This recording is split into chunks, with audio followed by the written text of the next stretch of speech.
আলামান আরাফতা ওয়া মান লাম তারিফ, যারে তুমি চিনো আর যারে চিনো না, চিনলেও দাও না চিনলেও, তাহলে চালু হবে না? অপরিচিতও দাও পরিচিতও দাও, তাহলে চালু হয়ে যাবে। তা আমরা সালাম চালু করতে রাজি আছি কি না? সালাম চালু করতে রাজি থাকলে এখন আনুমানিক বলবেন। আপনি মনে করেন ডেলি কয়টা সালাম দেন? অনুমানিক কয়টা? 10টা না 20টা? ডেলি কয়টা সালাম দেওয়া হয়? অনুমানে বলবেন, কেউ তো আর গুণনা রাখে না।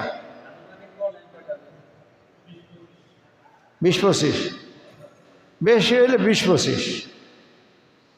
তখন এই 20-25 হলে সালাম দেওয়া। আর আল্লাহ নবীর সুন্নাত পালন হবে তখন যখন সালাম চালু করবেন। কি করবেন? চালু করতে হইলে মিনিমাম 150-200 কমে চালু হইব না, হইব? হাদিসের সুন্নাতের যদি সওয়াব পাইতে চান তাহলে চালু করা লাগবে। আর চালু মানে অনেক, একটার পর একটা খালি আইনি সুযোগ আইলেই দিয়ে দেওয়া, এটার কাছে চালু।